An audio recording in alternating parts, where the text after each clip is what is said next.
Mereka memiliki pemahaman yang sangat baik, pikirannya jernih dan bersih.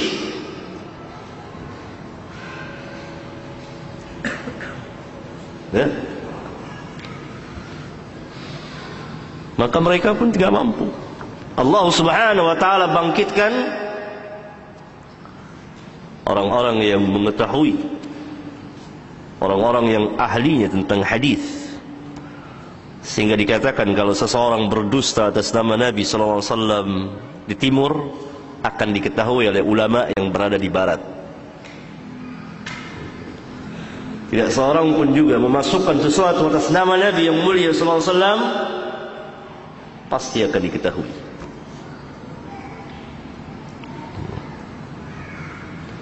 Kembali mereka berusaha, tidak pernah putus asa. Maka mereka mulai menempuh cara yang ketiga, yang lebih baik menurut mereka, lebih ada hasilnya, dan telah nampak hasilnya. Dari mana? Al-ilmu, itu pemahaman.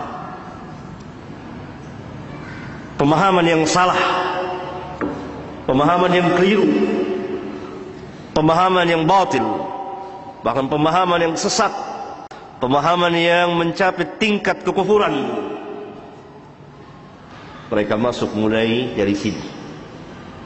Mereka mulai robah makna atau tafsir dari Al-Quran, seayat demi seayat.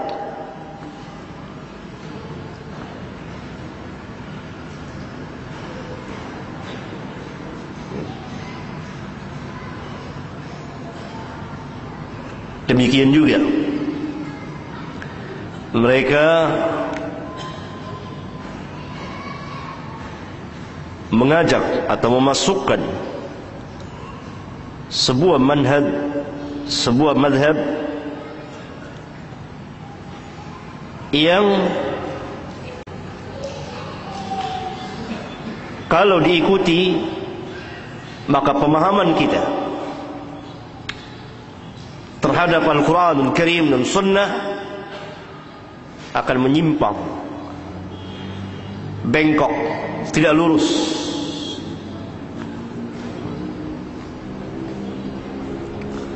Kemudian mereka pun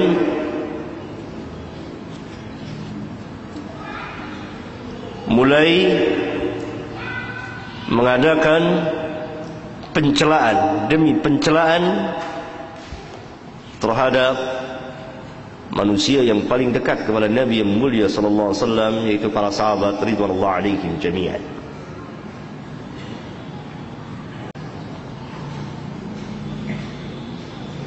Lihat, pemahamannya disalahkan, salah dalam memahami Al-Quran dan Sunnah. Al-Quran mereka tidak bisa robah, hadis mereka tidak bisa palsukan, dalam arti tidak diketahui. Tapi mereka menempuh cara pemahaman, ilmunya.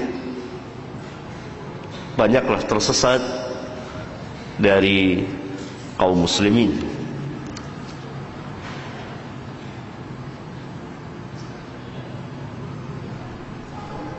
Pemahaman yang salah, pemahaman yang keliru, bahkan sampai kepada tingkat kesesatan dan kekufuran.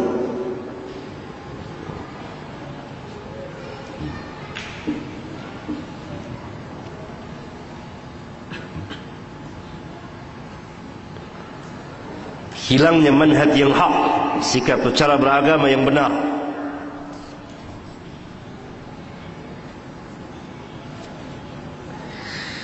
Orang-orang Yahudi, Ahlul Kitab pada zaman dahulu, mereka tidak hanya menghilangkan atau menghapus ayat-ayat di Taurat dan Injil saja, tetapi yang terbanyak adalah mereka merubah makna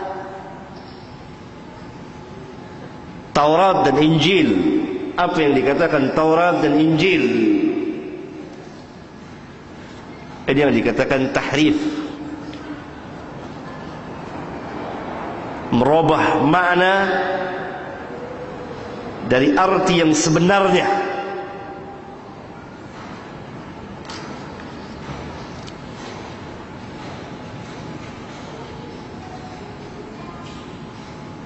Saya berikan contoh yang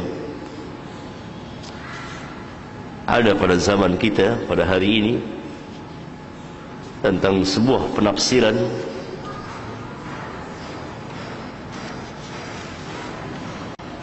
yang menyimpang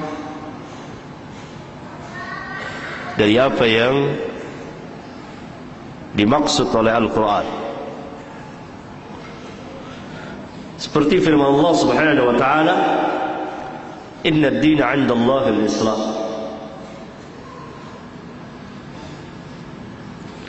Sesungguhnya agama yang sah di sisi Allah hanyalah agama Islam.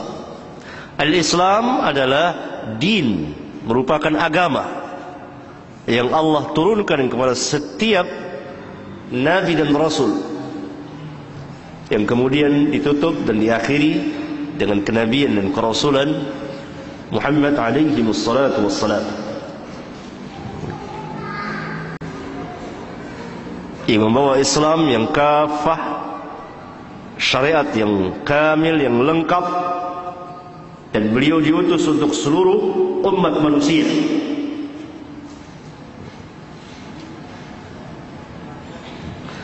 Jadi Islam ad-din. Apakah orang-orang zindik akan menghapus ayat yang mulia ini, menghilangkan? Tidak mampu, khususnya pada zaman sekarang. Jadi mereka menempuh cara tafsir makna, penyimpangan terhadap makna atau maksud.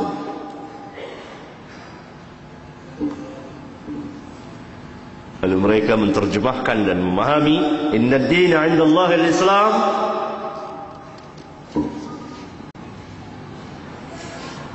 bukan dengan arti atau makna yang sebenarnya.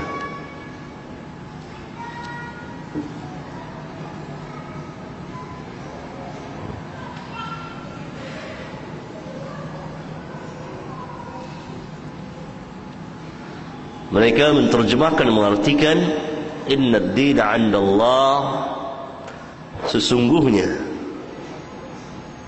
agama yang diterima di sisi Allah, al-Islam, adalah agama yang mempasrahkan dirinya kepada Tuhan, kepada Allah. Yani al-Islam mereka tidak jadikan sebagai din, tetapi sebagai sifat yang ada pada setiap orang yang beriman, yang percaya adanya Tuhan, yang mempasrahkan dirinya kepada Tuhan. Oleh karena itu Islam ada pada agama-agama yang lain.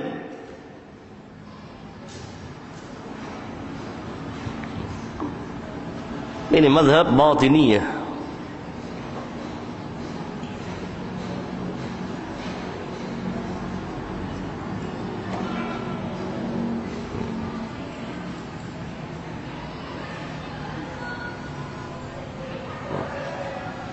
Pemahaman mereka buat asas, kaidah mereka yang besar, membuat kerusakan di tengah-tengah kaum muslimin dalam memahami Alkitab dan Sunnah.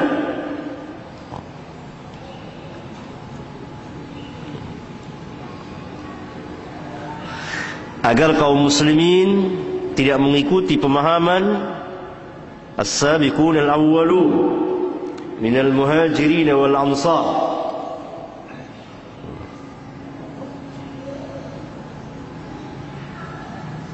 karena itu mereka membuat lagi kaidah celaan terhadap para sahabat.